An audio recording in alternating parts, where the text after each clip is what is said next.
Welcome to my virtual diner. Pull up a seat at the counter, get comfortable.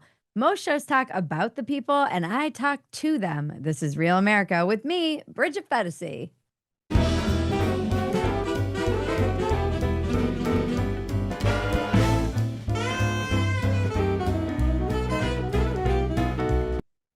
Charlie Kirk's memorial was last Sunday, and it has America talking about faith. And before we descend into calling for war and labeling our enemies evil, I'd like to stop and consider the ripple effect of this moment. Because something happened when Charlie was violently assassinated in front of the whole world. There's been a lot of talk of a revival. This word has been thrown around a lot this past week. More than 100 million people across the world streamed Charlie Kirk's memorial. According to Turning Point spokesman, their tech partners tracked over 277,000 devices in and around State Farm Stadium the day of the event. Thousands of people have commented that this event and/or Charlie's assassination brought them back to their faith or opened the door to it for the first time ever. One comment on a recent dumpster fire read, "After being a lifelong atheist, I attended church for the first time on Sunday, partly because of Charlie's assassination, partly because of the demons celebrating his death." Allie Beth Stuckey, a Christian conservative author and podcaster, asked her audience, "If you became a Christian after watching or listening to Charlie Kirk, please reply below with some of your story." She said this on X, and she received hundreds of messages. One person said, "I was raised secular, never baptized, but Charlie, and especially what's happened in the last 2 weeks, have really made my wife and I look inward. I'm not particularly spiritual, but I'm really thinking about attending church for my daughter and her future." As I said on X, to quite a bit of pushback, I'm seeing the media try to grapple with what happened yesterday, and it dawns on me that they have no framework for this. If anyone in America has lacked representation, it's people of faith. Belief in God has been mocked and trivialized. It's a punchline at best. Of course, elites can't understand or relate to the aesthetic. It's the same reason they had to go to rural diners after Trump won in 2016, like they were going to the zoo. It's a large part of America that exists that people in media and entertainment would prefer to ignore. Admittedly, it was a spectacle. Charlie liked spectacle. He liked pyrotechnics, so they honored him by having them at his memorial. And as there were so many people who wanted to attend, it was in a stadium, a dream of Charlie's. So people were moved by the music, and they were also wandering around eating nachos. There was a mega church meets influencer vibe with a lineup of speakers ranging from the phenomenal pastor Frank Turek to podcaster Benny Johnson. And then, of course, were all the politicians mixed in. Marco Rubio, Tulsi Gabbard, Susan Wiles, as JD Vance was there. And as he said, "I have talked more about Jesus Christ in the past 2 weeks than I have in my entire time in public life." And then there was his wife, Erica Kirk. Erica Kirk gave a moving, now very viral speech forgiving the young man who killed her husband and father to their kids. It was a living testament to what Christianity preaches. Forgive us our trespasses and forgive as we forgive those who trespass against us. Most people were moved by it. Other people thought she was acting. And then there was the grand finale, Trump, who just couldn't help being Trump. In between joking about how he hates his opponents, he teased an autism announcement and talked about tariffs. It was like he kept forgetting he was at a funeral and would randomly say "Charlie" to remind himself. So when a friend who had only seen clips of it said she felt like the whole thing was psychotic, I totally get it. I understand reacting to it negatively because it's a mediated mashup of cults of personality, politics, and gospel. It can be hard to separate that message from the messenger. And if you already hate MAGA, well, you're really going to hate this. And I get the instinct to resist it all. Thomas Chatterton Williams said to Much Dunking, "I've spent half of my adult life living in one foreign country or another, and I don't think I've ever felt so estranged from the surrounding culture as I am from the aesthetics and sensibilities of this movement. Not even a criticism, I just feel more at home in Greece than in these images." I get that too. It's also a long-winded way of saying you're a snob. But my Gen X mind cannot comprehend this madness for a completely different reason. Charlie was speaking to kids in college when he was killed, and he was huge in that demographic. He was much bigger than I think most people realized or even realize still. He was changing the hearts and minds of the youth because he was taking the time to do the outreach. But what truly boggles my mind as a dirtbag Gen Xer is that young people are now drinking and trying to get laid. This isn't something I have a framework for. The culture is so degenerate that kids are rebelling by going to church and voting Republican.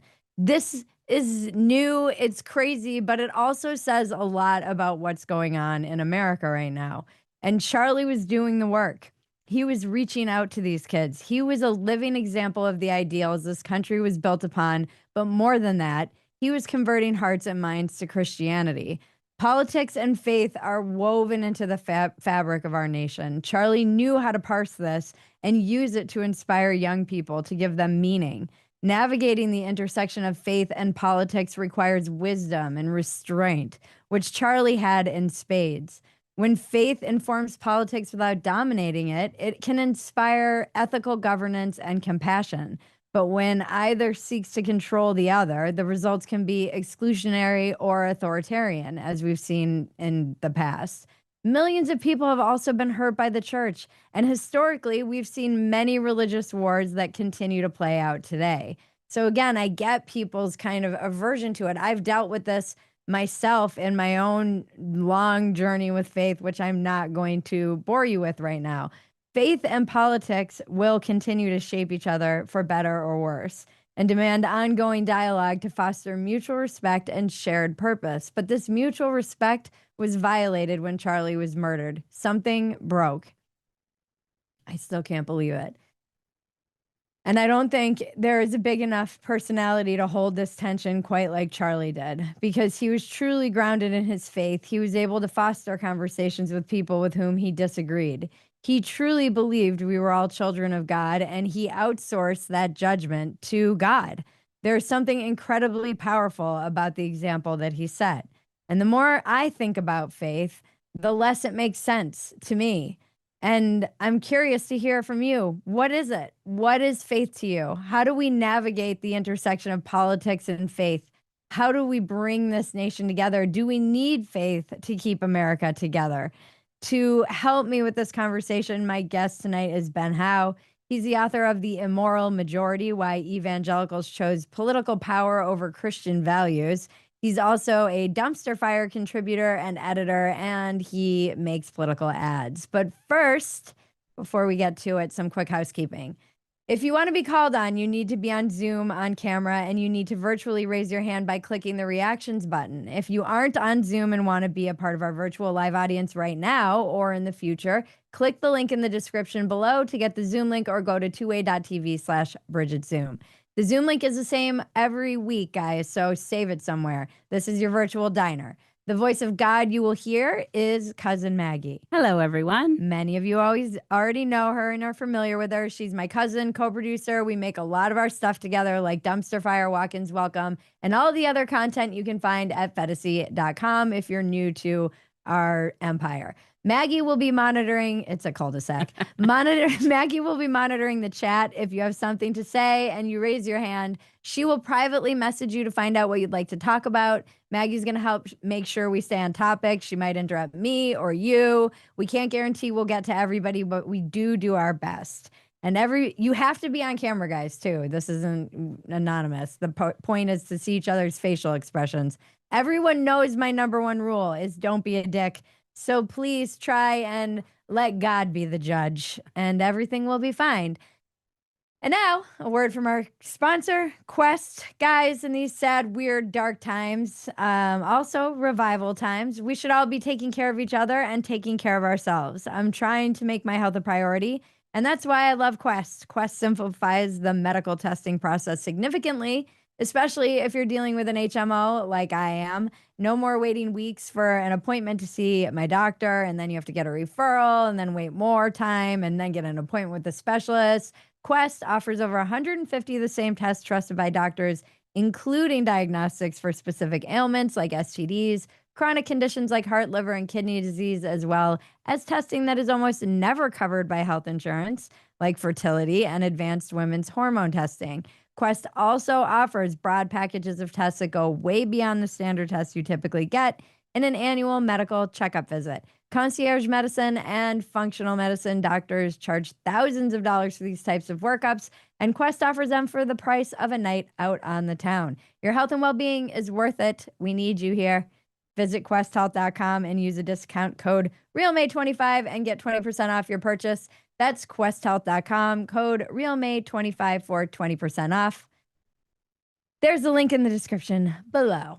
All right, let's bring in our guest, Ben Howe, and get into it. I'm so curious where everybody is with the Maggie made me disappear. It's probably appropriate. I'll just defer to a man and let him take over from here. Yes, it's good that you brought me so that I can let you know what you should think about faith. What do you think about faith? Well, I actually have always had a issue with the word because it's become synonymous for the secular world for faith to be almost an insult. Like they love saying blind faith. People say that all the time. Some of us live by blind faith, I guess. And my response is usually, okay, I'm not an idiot. I think the things I think because I've read and I've thought and I've used my own logic and reasoning and I've looked at the world around me and thousands of years of history, I think agree with me. It's not blind. It's just informed by what I see and live. Do you think that it's also a little bit of an insult from people who don't have any faith? Yeah, I mean, the classic thing to point out is that when it comes to certain elements of science, you have to have faith. I mean, we can't go back and observe what happened 5 billion years ago. So if you're saying that X, Y, or Z happened before the Big Bang, something had to happen, then you have to have a measure of faith, whether or not you say it's a God or not. I just have found that faith has been weaponized a lot to be patronizing. And I would love to take the word back because it really should have it should give people comfort. They should find comfort in their faith and not feel foolish for saying they have it. That's where I feel like, as someone who's Gen X, what I was saying in my monologue, like not having a framework for this, I kind of came of age. You and I are relatively the same age. I kind of came of age during this kind of snarky, religion is silly. It was there. We had the moral majority, as you kind of allude to in the title of your book. So it wasn't Yeah. like it wasn't like it wasn't there, but it was definitely something the mainstream culture looked down on. And I don't feel like that's changed at all. No. It's always been a little bit of a punchline. You've got shows like Righteous Gemstones. As somebody who, The and you unfortunate and I, truth is there are a lot of idiots that make it easy to take shots at Christians. I mean, right. you've seen them. You've seen Jimmy Swaggart crying on TV after he got caught with a prostitute and had just been excoriating however many people for other pastors for committing immoralities. So a lot of these caricatures they have of Christians have uncomfortable reality associated with them.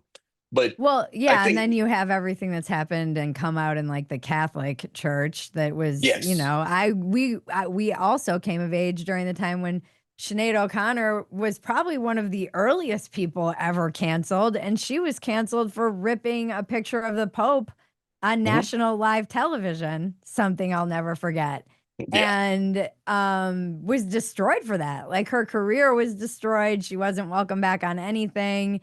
And then she was trying to tell us, she was That trying some to, bad stuff was going on with yeah. you know the you don't have to look hard to find things in the church that are disturbing. And I think that in I talked about this a little bit in the book where I was pointing out that it's sort of circular, but it is true. A Christian believes that we are fallen, that we are sinful, that we are by nature going to lean towards doing the wrong thing. The fact that a lot of Christians do is just sort of evidence that we're right. Like, yes, it's true. People screw up and sometimes are evil and use religion as a way to control others. All those things really happen. I think that, for me personally, faith, I was lucky. The people I grew up around, for instance, the Frank Turek, who was Charlie Kirk's mentor, he was a colleague of my father. And those types of guys were all around me when I was growing up. So I didn't get exposed as much to the, righteous gemstones type stuff. I was Right. mostly around much more, the kinds of people that, like, when they talk, you really listen. And it just gave me a different view of faith, which I think is very faith as being very informed. And, so many people look at faith as being uninformed. They look at it as being uneducated. And I grew up in a world where it was the exact opposite. My dad had a PhD and all of his colleagues did, and they were very educated. And this is the conclusion they came to. There is a God and he loves you. We actually did an interview on Walk-ins Welcome with what was his name again? I always blank. The guy who's the interview got deleted with the he was Nick Nisley. Nick Nisley. He's the Bishop of Rhode Island and Episcopalian Bishop of Rhode Island. And he comes from like he's an astrophysicist who basically, the more he went down into the science rabbit hole, which you see this with Einstein and a lot of these guys, that Yeah. they find that it just proves the existence of God. Now, I do have a question too, because Frank Turek was somebody who explained something that I was raised Catholic. I always joke and call myself a recovering Catholic when I'm in AA meetings. And he Let me talked pause you about before you ask and let you know that I am no Frank Turek. Go ahead. So no, if I don't know what apologetics are. So I keep seeing oh, this and I don't know okay. what it is. I think a It lot of means people, I mean, unless you're in this, I don't know what it is. it means explanation. It means explaining something. And it's synonymous with educated theology. I mean, my dad teaches apologetics. So for instance, he wrote a book called When Critics Ask with Dr. Norman Geisler. And what it does is it goes through each and every a contradiction that they could find in the Bible and provides explanations for it as to why that would be. So that is apologetics, the See, explanation of what needs to be understood. I needed this when I was getting kicked out of Bible school for pointing out there were contradictions. Yes. Yeah. How do you feel about your book? How did In this make hindsight, you? I mean, how did this make you feel? You wrote this the book. You come from mhm, the right. mhm. You saw what was happening with the right and evangelicals. You wrote a book about it. How do you feel in this moment? Well, I will tell you this. When I wrote my book, um, it was after a few years of being very frustrated with the right. What I saw on the right was a lot of people making what I thought were excuses for anything and everything Trump did. And essentially saying that because he was serving some greater purpose, that he could get away with it. And my concern was that it was sort of giving him like a sin pass. Like he could do whatever he wanted as long as he was serving this great interest for us. And the more spiritual people got about defending him, the more wary I got of what was going on. So when I wrote the book, what I was basically saying was, don't go into the voting booth and believe that you're voting for the party of God. Go into the voting booth because you are taking your faith with you in everything that you do and let it inform what you're doing, but you're not pulling the lever for or against God when you're going into when you're going in there. There isn't Right. one party who gets to claim ownership of God. However, I will say in this moment, it is hard not to go, never mind, there is one party that has God, and it's these guys over here, the ones not shooting people. Like that it is hard not to get to that point. I'm keeping myself in check a little bit and letting the grief, because I knew Charlie and like, this has been profoundly had an effect on me. So I'm letting the grief pass for a little bit, but my feeling as of now is that if there was a time where Donald Trump's persona was uncalled for because he was too much of a asshole, um, it was because at that time people didn't need that much of an asshole. But there is a part of me that's going, okay, maybe we need this much of an asshole given the way things are going. Like, and I Yeah. haven't figured out where I'm coming out yet on that. Yeah, I know. I mean, I get it. I've been Little Miss captain of the fence riding team for 10 years, and only recently when I just wrote a piece about this, kind of came to the conclusion that um, there's no such thing as too far left. So how do you check that? I don't know any other way other than to give the right more power. But then I sometimes feel like the left is just not going to check themselves, and then they're going to force the right to, and then it becomes like this self-fulfilling prophecy of fascism or whatever. And yeah, I feel confused. Well, there's But an what? element of what you said to me the other day, which was that you know, it's so little these days about ideology. It's really crazy people and not crazy people. And I had a problem with a lot of the people on the right that I thought were crazy, but I don't. I find what the left is showing you these days to be much more concerning type of crazy. Like somebody saying something that I think is nuts is very different than somebody doing something I think is nuts. Yeah. Yeah, and I think what you said too is what always creeps people out when there's this church and state and they are working together. There Mhm. is that idea of like you are going and voting for God or you're voting against God, and we know how that plays out. So Yeah, I mean, I think that the founders' idea was definitely that the culture is going to be reflected in our government. And so if more Christians are electing Christians, then the type of legislation and lawmaking and everything is going to lean more in a Christian way. And as a Christian, you should want that, and that's fine.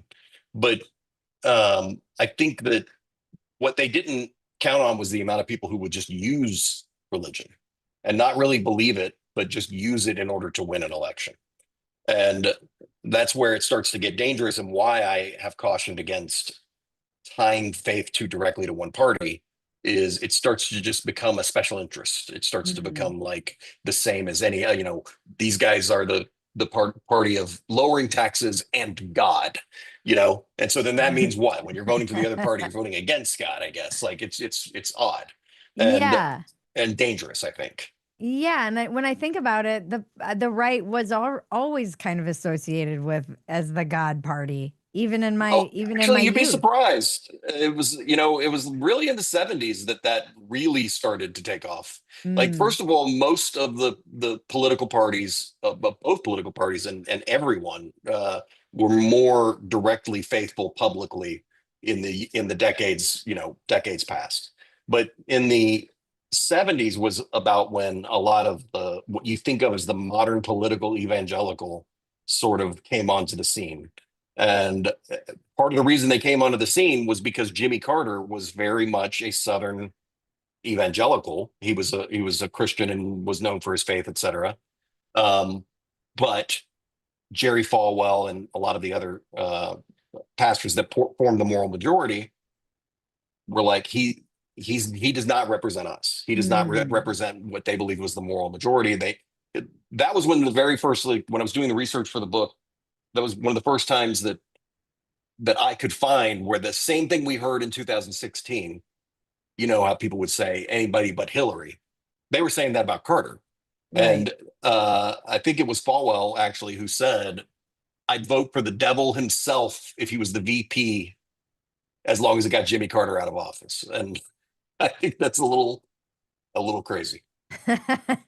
Well, we have a lot of hands up, so I want to hear from the people who have questions or thoughts about this topic. I'm so curious where I am curious too, like what it all looks like in 2 years. Is there some kind of faith revival I know in it's gonna be a barren wasteland, and you and I are gonna be on motorized bicycles looking for fuel. That's pretty fast, but yeah, it might be. Um, all right, guys, just a reminder to people who have raised their hands, I have messaged you separately. So please just reply to me and let me know what you would like to talk about. First, I'm going to bring up Alan. Let me Hello, unmute you Alan. here. There we go. Hi, Bridget. Hi, Ben. Hi. And Ben, feel free to jump in. So I've been a Christian for about half my life now, for about 20 years. And you were asking earlier, Bridget, why faith? What makes it go? What makes it tick? As a Christian, faith is something that's given to us apart from a moving of the Holy Spirit. We're not really given faith. We can't have faith unless it's given to us.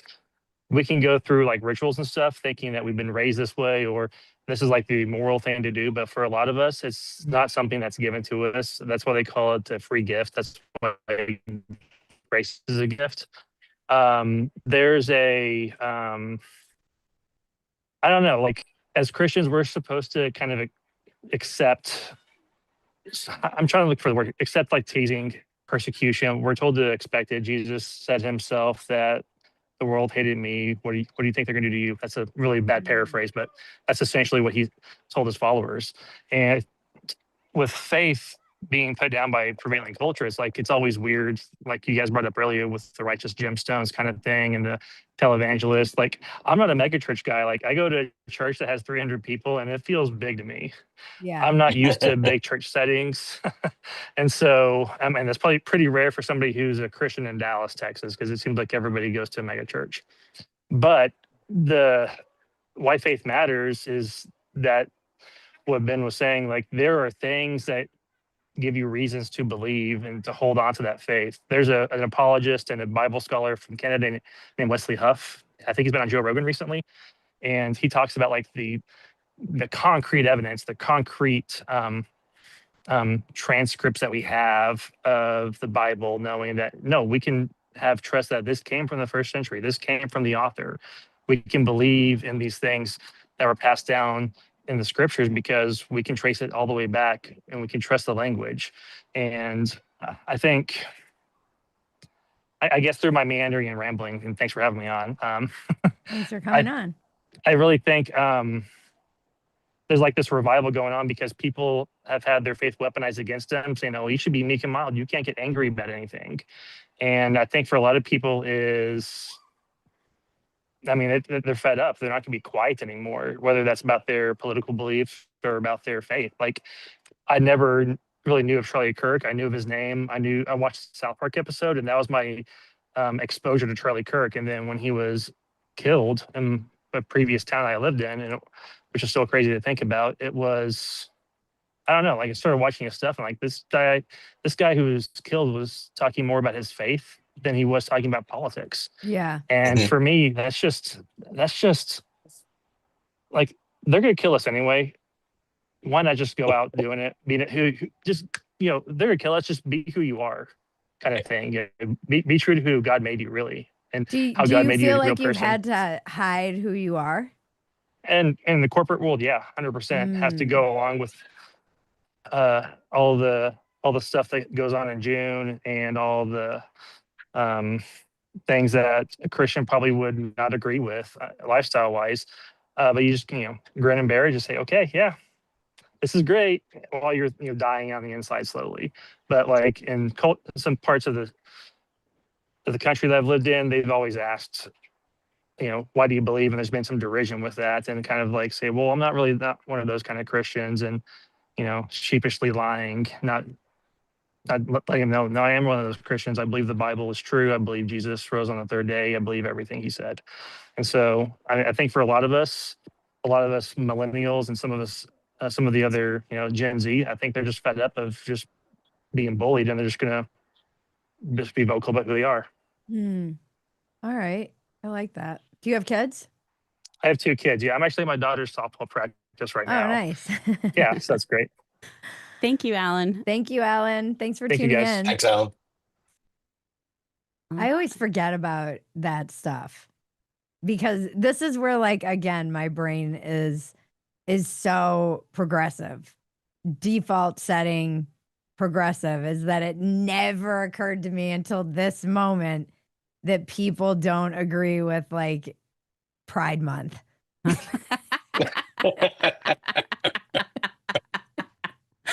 Yeah. and have to like silently just kind of bear it and go to work. Literally not until this month. I'm gonna be honest, like not. This is how much of a default, just to give you a Well, and also, you know, and this is just so true, and I bet you so many people can relate to this. The one of the issues is that the left of side of politics, they just assume that everybody agrees with them already. And if you go to a party or something and you're talking to people, they're going to be like, well, as soon as that scumbag gets out of the office, like they just say it right out Yeah. of like no qualms at all. The yeah. people who have to hide are the ones, I think, the people who have to hide most of the time are the ones who voted for him. Yeah. They're the ones who can't just be themselves when they go places. And I've experienced this by way of having, you know, sort of this divorce with the right back in 2016, and then being treated like an exotic pet by people on the left.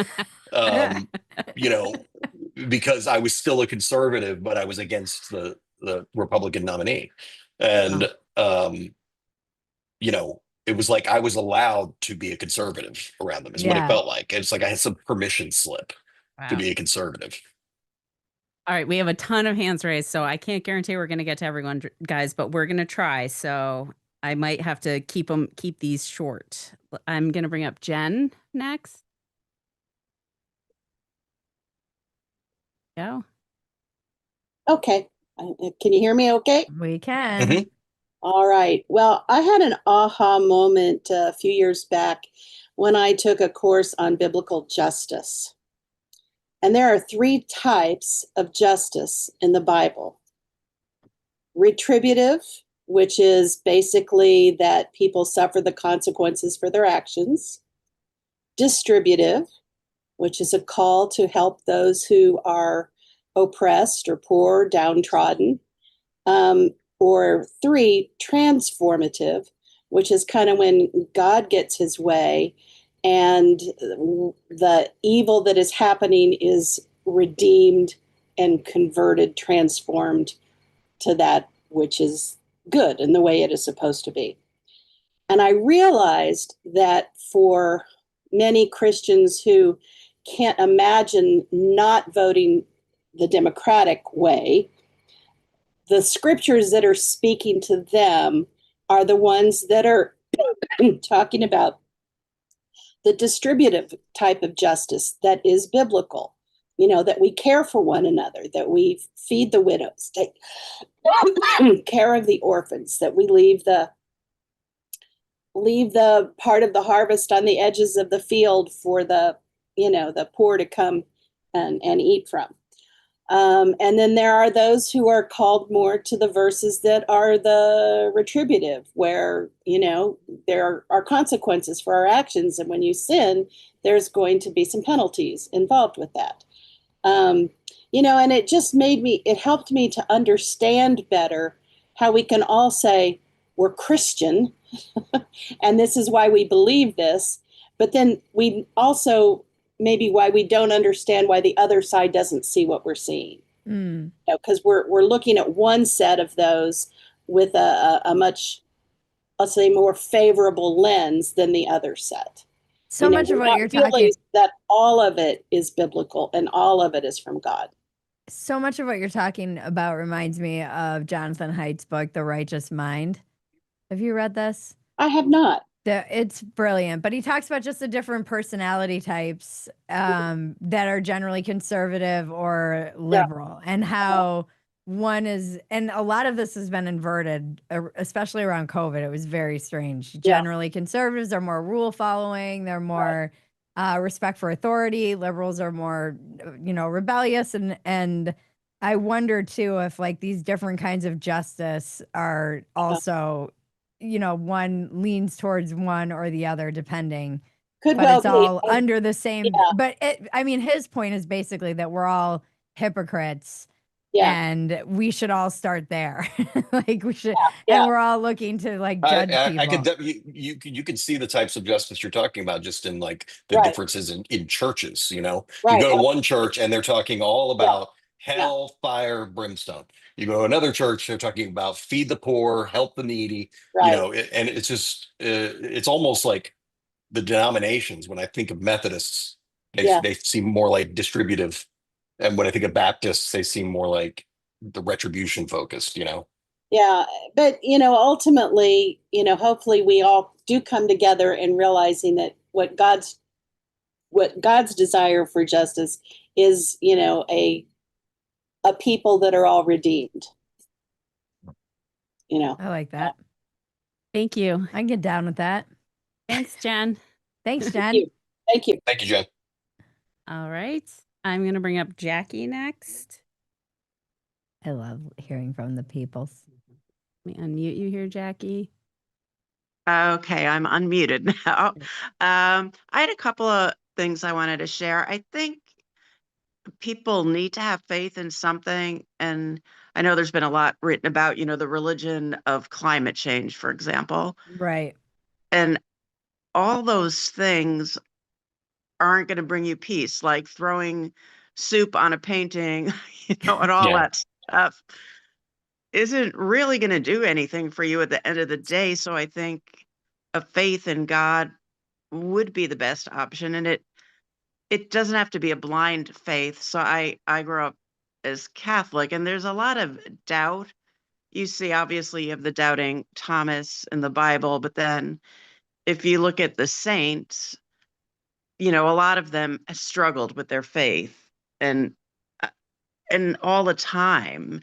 Like, I think Mother Teresa had, some dark periods where she's like, what am I doing? And it was hard. And so it doesn't have to be this sort of blind, unthinking sort I of thing. I think you point to something too that I wanted to write about in my monologue, but it would have been 10,000 words. And it's basically how politics has become religion. Yeah. It is a stand-in for religion now. And so many people I know, they battle like it's like a spiritual battle, but this is a proxy war we're using. And it could be climate change. It could be the culture war has really become a religion of sorts. Well, I Yeah. also think that in terms of it, those moments of doubt, they often precede greater moments of faith. When you lose that, you think you've lost your faith. Like I told Bridget a couple of years ago, I was like, I don't know what's going on with me, but I have been going down nothing but nihilistic rabbit holes on YouTube and watching everything I can about quantum physics because I no longer think there's a God. And I came out on the other side of it going, all right, I might have been a little hormonal or something, and like my faith was stronger on the other side of it because frankly, it was because I confronted so much evidence to make me doubt and then came out still believing. It made me stronger in what I believed. Yeah, I would So agree. I think doubt has I think doubt is a necessary and important part of faith, and that it strengthens you. That is true. If you're just blind, you're just going through the motions. Yeah. Right. Awesome. Thank you, Jackie. Thanks. Thanks, Jackie. I like her background. Yeah. Okay, Very wait. Northern Lights. Here we go. I'm going to bring up Jean-Marc next.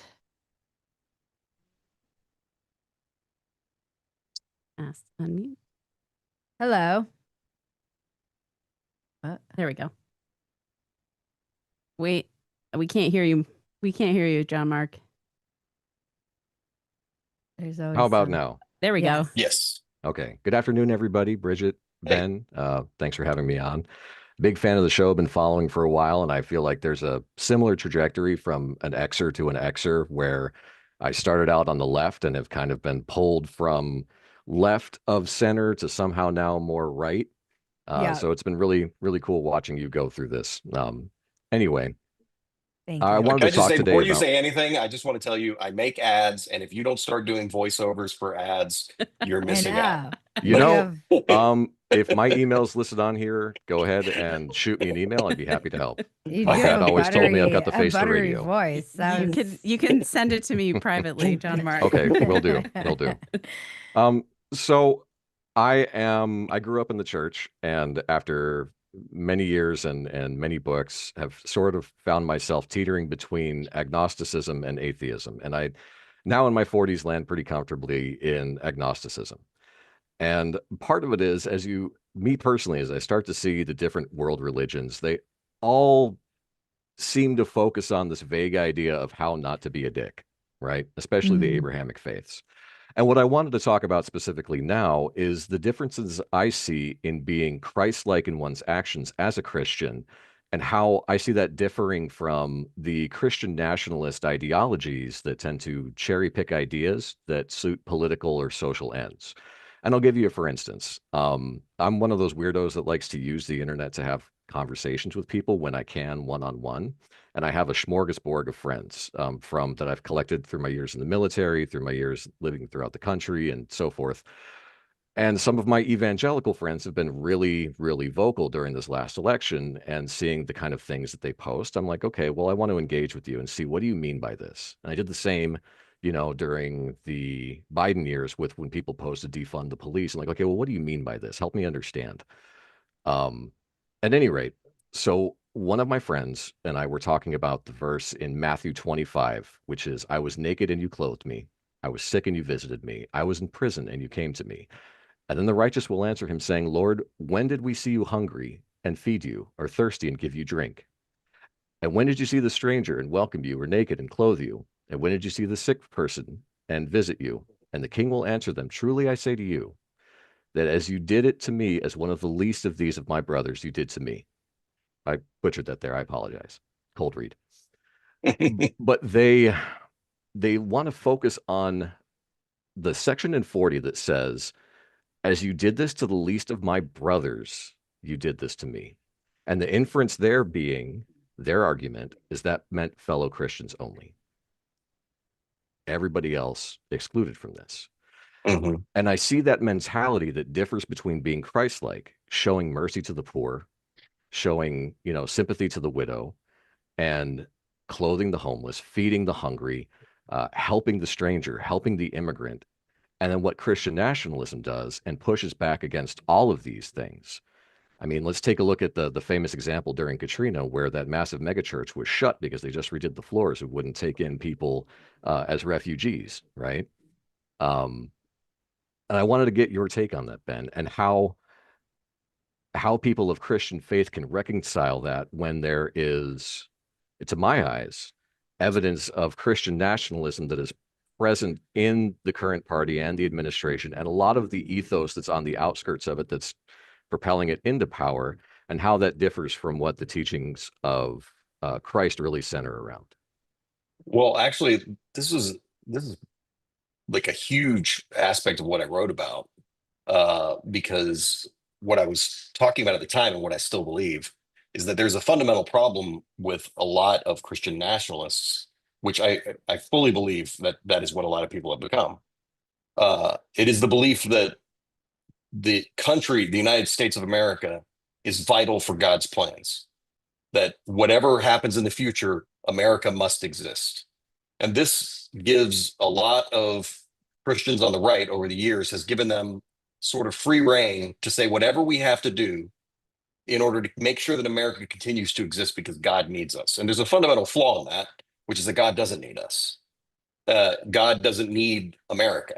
Like we should do everything we can to be a great nation. We should do everything we can to be aligned with like the greatest of human values. But it is not our responsibility to make sure that America exists so that God can fulfill whatever it is he wants to do. He's never going to be up in heaven going, oh my gosh, my plans just got ruined because America fell apart. It's just whatever happens is his plan. So I find Christian nationalism to be, even as a Christian, I find it to be very dangerous. Um, I think it gives people uh, too much excuses to be able to do anything they want in the name of doing a higher good. There's this thing called moral hierarchicalism, which is where, you're starving and you don't have any access to money and you're going to die. And you see some bread on a counter. And so you take the bread and you eat it. Okay. Have you committed a sin?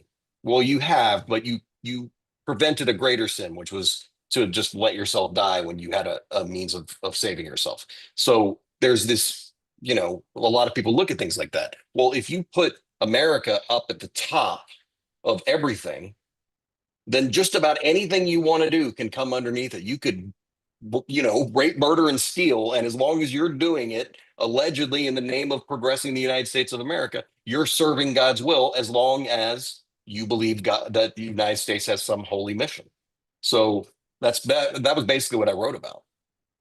So, I mean, those are pretty extreme examples, right? But I Mhm. mean, in talking about the everyday ethos that I personally, as somebody, see in elements of MAGA, how do those two things square up, right? Between the difference between trying to be Christ-like as a Christian and then Mhm. saying, you know, screw all immigrants, you know, removing the humanity from the situation and saying that Mhm. howdy. Well, And people have just become very compartmentalized in a way that's unhealthy. They, you know, they compartmentalize by way of saying, you know, yes, I'm a Christian, but I'm an American too. As Mhm. though these things, if they're at odds with one another, they will somehow do both. And, you know, you can't. You have to prioritize things. Even if you're not a Christian, you have to prioritize things and know what's most important to you and what are you going to protect before anything else. Most people would say like their family comes first and then maybe like their job or something like that. And for a Christian, it's supposed to be their faith first. So if they are betraying their faith in order to turn away an immigrant, then I would say no, they're sinning, so even if it was best. So then my question to that would be, why is there not, if there is, I don't see it because I'm not in those circles, but why is there not more pushback from the non-Christian nationalist Christians when they see the weaponization of their faith for these means? I'll tell you exactly why, and it's very sad and unfortunate, but true. Um, they have a seat at the table of power. Hmm. And if you have a seat at the table of power, you don't call out the person who's letting you sit at that table. So if the administration, for instance, was to do, I'm not saying they are, but let's say they were doing something that the church should be against. Hmm. There's a lot of churches that wouldn't feel comfortable calling that out just by virtue of the fact that they won't be invited to be at that table of power anymore. Hmm. Well, that seems like a neglection of faith. Yeah, it is. It Wow. definitely is. All right. Thank Yeah, you, John Mark. Thank you. Appreciate Thank it. you for tuning in. Yeah, likewise. Ha ha ha. All right, and message me for your contact info. Ben can get you some work. Yeah, I get you some work. All right. Next, I'm going to bring up Kathleen. I see a lot of hands right There are a lot of hands. I don't know if we're going to be able to get to everyone. Oh, what happened to her image? She was just on screen.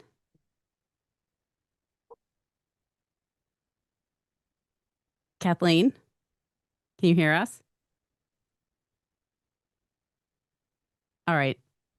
Oh, There she wait, there is. she is. Okay, we need you to unmute. There we go. Oh, but she's frozen. Mhm. Uh-oh. All right, we'll try and come back to you, Kathleen. I'm going to bring up Michael Lee next. Sorry, Kathleen. Sorry. Yes. Hi. Oh. Can you hear me? I can't see anything. Like I Oh, said, wait. my internet sucks. Okay. Now my question was really about like women's religiosity. I personally speaking, I'm not like a churchgoer, but my whole life I've always prayed. And even though as an adult I really, really tried to be an atheist, I guess I don't have like I'm not smart enough to like logic myself out of the existence of God, so I just gave up, you know? That's really where I land. Yeah. But my thing is that like throughout all cultures and times throughout human history, women have always naturally been the more religious between the two sexes. And I'm wondering, like, does anybody else notice like in terms of like when women leave normal religions like Christianity, when they go to like feminism or hedonism or trans ideology, has anyone else noticed like the religious the religious zealotry when they adopt these new like a new way of thinking? Like Mhm. Have you I mean, I don't noticed, know that like, this is gendered. You know, I'm not sure that it's a it seems like this is something I think about a lot. Is this kind of like religious gene that we have that we all have to, will we just become religious atheists, or will we start proselytizing about something else if it's not God? I think mhm. women I I yeah, I have a lot of thoughts on this. Ben, what do you think? Um, yeah, I have a lot of thoughts on this. What do you think? I I don't know that women are more, you know, we were looking up all these studies right before we came into, we actually do prep for this, believe it or not. And we were going back and forth in the writers' room and in the chat about like all these studies about Gen Z women, young women. Women are getting actually less religious. They're turning away from the church in that sense of the word. And the real big divide that you're seeing is actually between men and women, just all across the globe. And one of our writers was joking that the two parties in the future are going to be men and women. Like that divide is just accelerating. Essentially, men are all going to the right, women are all going to the left.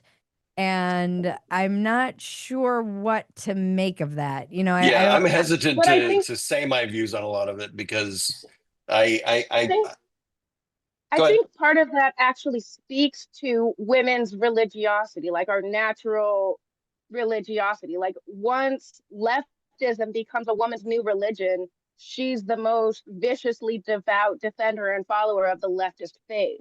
You know, Yeah. once a woman becomes a feminist, she becomes the most viciously virulent defender of feminism. And that's what Yeah. I'm talking about. I Like, mean, Yeah. because, we do. Yeah, I don't know. I don't know if there are studies. I don't know if are women more religious. We do create life, so yeah. But there is that in like and that of all itself is a powerful spiritual experience. instinct. Yeah, exactly. But Do I mean, like, do you think that maybe adopting these new religions is, I don't know how to put it. Like, I'm sure that like a lot of aspects of feminism are really bad for society, but I still don't want to give up my right to vote because I have a soon to be military age son. I'm not about to let somebody else decide who tells my son if and when he goes to the draft. I'm not giving that up. But at the same time, I really feel like a lot of parts of feminism, of like hedonism, Antifa, all of these things, the zealotry behind it is fueled by women, but the actual actions of it are more carried out by men. You know what I mean? yeah, Like yeah, women are the vocally violent ones and men are the physically violent ones. But I think that because for whatever reason Christianity has become really unappealing to women over the last century, I think that's what's driving, like we're supposed to be the faithful ones. Like throughout history, most of the religious priest class was like one priest and a bunch of priestesses before, Christianity. And even in after Christianity, the main converts were originally women who spread Christianity by birthing and raising Christian sons who then went on to spread it even more. You know what I mean? hmm But like yeah. I I mean, just even in these, I this is don't. something that I didn't understand. Even looking at like Islam and having people like Yasmin Mohammed and talking to them, it's often women who are the morality. They're the ones who are like ratting everybody out and upholding these very harsh morality clauses and principles and laws that they have. You would think that Yeah. it wouldn't be, but they're often the most radical in that Mhm. sense. Um, uh, Yeah, and well, you have, yeah, I think part of that is because of how important social cohesion is just to the physical survival, your physical survival as a woman. It's an instinctive thing to kind of try and keep everybody in line and on page so that any potential backstabbers are dealt with before they actually have the knife in your ribs.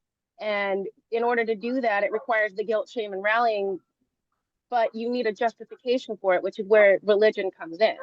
I mean, I think women are evil. No, I'm just kidding. And on that note, all right, I do want to Yeah. try and get to at least one more person. So much. Thank you, You've given Kathleen. me a lot to You think too. about. Thank you, Kathleen. It made me think of my stand-up routine that I'm trying to work out. Way to end it on a high note, Bridget. All right, I'm going to bring up Michael Lee.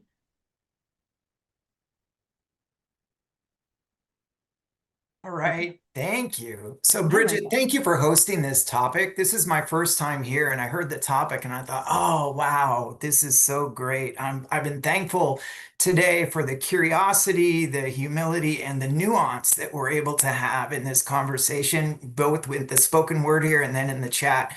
So this has been therapeutic for me and my faith journey. So thanks for that. Of course. My question is for Ben. Ben, I'm curious, do you see any expressions of faith or religion in American society today, whether engaging with business, government, or schools, that show signs of potential to you that you're encouraged by because you see they're doing it for the right reasons? And before Yeah. you answer, I'll just say where I'm coming from. I'm Gen X, so I'm a recovering Catholic too, Bridget. My dad's a gringo, but he married a Mexican woman whose first language was Spanish, and she tried to make my little brother and I good little Catholic boys, and she failed miserably because our dad was a fun alcoholic, and that's what he modeled. So when I was a senior in high school, on my way to becoming an alcoholic like my dad, some Christian kids invited me to their church, and I went just because of the pretty girls. But I heard a message that night that rocked my heart. Wow. I didn't know I had a spirit until that night because something spoke to me, and I said, "Whoa, maybe there's something more going on." So instead of the big party college that I was already enrolled to go to, I ended up going to a Christian university because I wanted to search out Jesus and the resurrection and Christianity for myself, which I did. So I call myself the accidental theologian because I got a degree in Bible while I was there. But I live in Seattle, Washington, and I was a business owner there for 15 years. And boy, you want to talk about a hostile environment for your faith and your views? I could write a book on that. But that's a little bit of my background. I'm curious, Ben, to hear what you see as far as faith or religion interacting with American society in a way that's encouraging to you. And I hope there's something. Well, there is, although it's not going to sound too encouraging at first. What I see, what I've seen over the last, I guess you could say most of my life, was a slow dismantling of Christian faith in America. I just saw the church falling apart, and I saw Americans getting farther and farther apart from one another when it comes to faith becoming more relegated to the dustbin of history is what it felt like was happening. But one of the things I talked about in my book was that the culture for a long time was sort of managed by churches and local churches and community and things of that nature. And that if church steps out of that role, if God in America steps out of that role, something will fill it. And in my opinion, over the last 10 years, something has been filling it. And I think that as it's been getting filled, more and more people are starting to say, I liked how it was before. I'd like to move backwards from where we are right now. This is not going in a way and in a direction that I like. And this recent revival that Bridget was talking about with Charlie Kirk's assassination is a perfect example of people getting pushed over the edge of that moment where they're just like, you know what, I've had enough. I'm ready to believe in something again. I see people moving from nihilism to idealism every day now. And I think that nihilism is a defense mechanism for people who are sad and don't know how to reconcile their sadness. So they just try to feel nothing. And when something as shocking as what happened to Charlie Kirk happened, it just jerks people awake.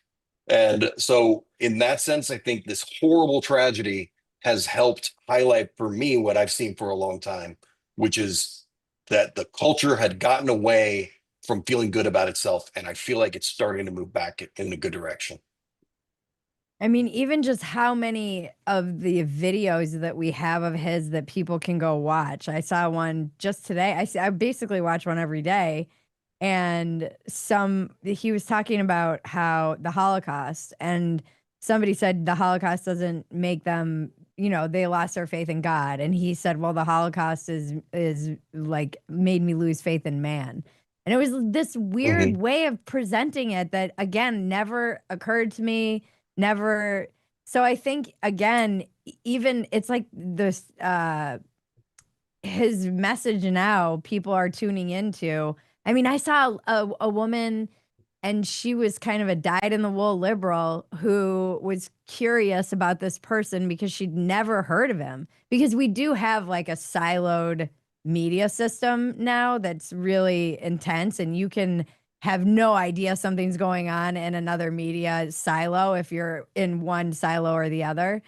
And she started, I mean, she was crying in this video and saying basically that it had woken her up. It got her back into Christianity. She was completely wrong about this person. It made her start questioning everything. I don't think that she's a single example of this. I think there's a lot of people who feel empty, meaningless, hopeless. And then this thing happened. And even if they're not necessarily Christian or on the right, they've been attracted to this message by sake of what happened. I mean, there's no doubt that feeling something feels better than feeling nothing. And I think that for a while people have been feeling nothing, and they've been filling it with materialism and secularism and humanism. And I think that when the real beauty of the world starts to get lost on people, they didn't even notice because they're just lost in that nihilism. And you have to get jerked awake somehow. And I think sometimes that happens through tragedy. I hope it keeps happening. This, we've talked before, Bridget, about how there was a resurgence in faith after 9/11 as well. And these things can happen in cycles, and those cycles can end. But it is a pleasant resurgence that I'm seeing anecdotally in my life, looking just even at people around me, my friends, and I mean, you, Bridget, like I've known you for a long time, and I don't know that you would have used the word "my faith" when I first met you. Yeah. And yet here you are saying it. Yeah. I mean, part of it too for me has been sobriety. So it's like as that's unfolded, there's been I've had to open myself up to new ideas. But yeah, I often joke I will be wearing a cross telling people to find Jesus by the time I'm ready to leave Texas. But well, thank you so much, Michael. Thank you, Michael. All right. Well, it's 7, guys. There are so many of you. We can't get to all of you. We're so sorry. Ben, any final thoughts? Yeah, I mean, I do think that there's a lot of reasons for hope right now, which is not something I would have said Ever. Yeah, I mean, a couple Ever of years since I've ago, known you. yeah, a couple of years ago, if some, like, no joke, if somebody had said, well, you need to have hope, I'd be like, who do you think you are saying That this kind was of thing something to I me? said to you. You did say that to me. How dare you tell me to have hope? And now, like, I think it's actually becoming, it's weird how it was spurred by tragedy, but there's so many optimistic things that I'm seeing right now. Now, it could all end with people on horses with burning crosses, shooting arrows in people's heads and telling them to convert to Islam. I have no idea, but it at least right now it feels good. Hey, Bridge. That's it. Where can we find you and your book? And what is your book? You can find my book, The Immoral Majority, and basically on Amazon at this point, because it came out a few years ago. And you can find me on Twitter, where I don't really act like a Christian. And No one does you, on Twitter. yeah, and that's basically it. I love how Everything it was else is it was like everyone was feeling forgiveness for like 48 hours. Even Jimmy Kimmel last night was like forgiveness, and today it was like civil war is here. I was like, yeah. okay, well, that didn't last. Look, like I said, after 9/11, George W. Bush had like an 89% approval rating. Like, just think about that. Think about Yeah. who he is, who he's been in history, and the fact that he had that high of an approval rating at the time. It was a lot of the hug, hug, kiss, kiss. But I will say that this time, what's different is that it was more like civil war. It was within the family. This was an American who did this too, you know? It wasn't Mhm. 19 foreign hijackers so that we Mhm. could all just like rally around our Americanism.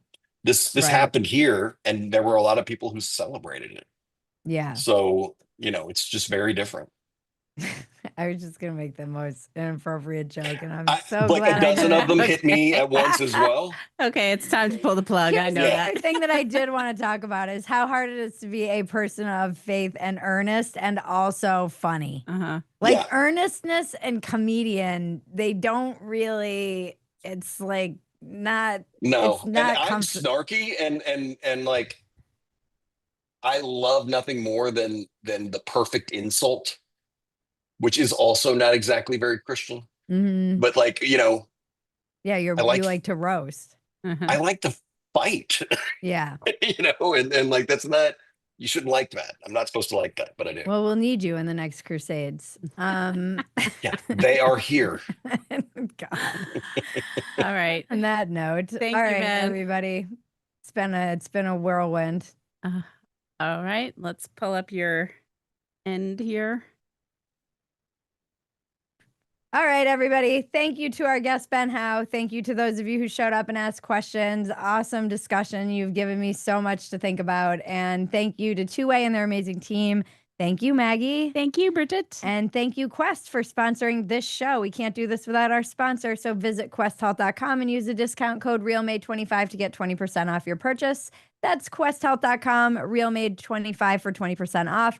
Join us next Wednesday, October 1st at 7 p.m. Eastern time. Now, if you are on this Zoom, it's the same link every time. I think what I want to talk about is what is mainstream media. Now that could change given the news cycle, and a week from now we might all be surrounding an oil drum fighting over rats for food. But in the event right now, I'm feeling like talking about what is mainstream media now, because I'm really interested in that question and what you guys are. So get your thinking caps on, start thinking about it. All right. Thanks for getting real with me, guys. I'm Bridget Phetasy. Don't forget to tip your server.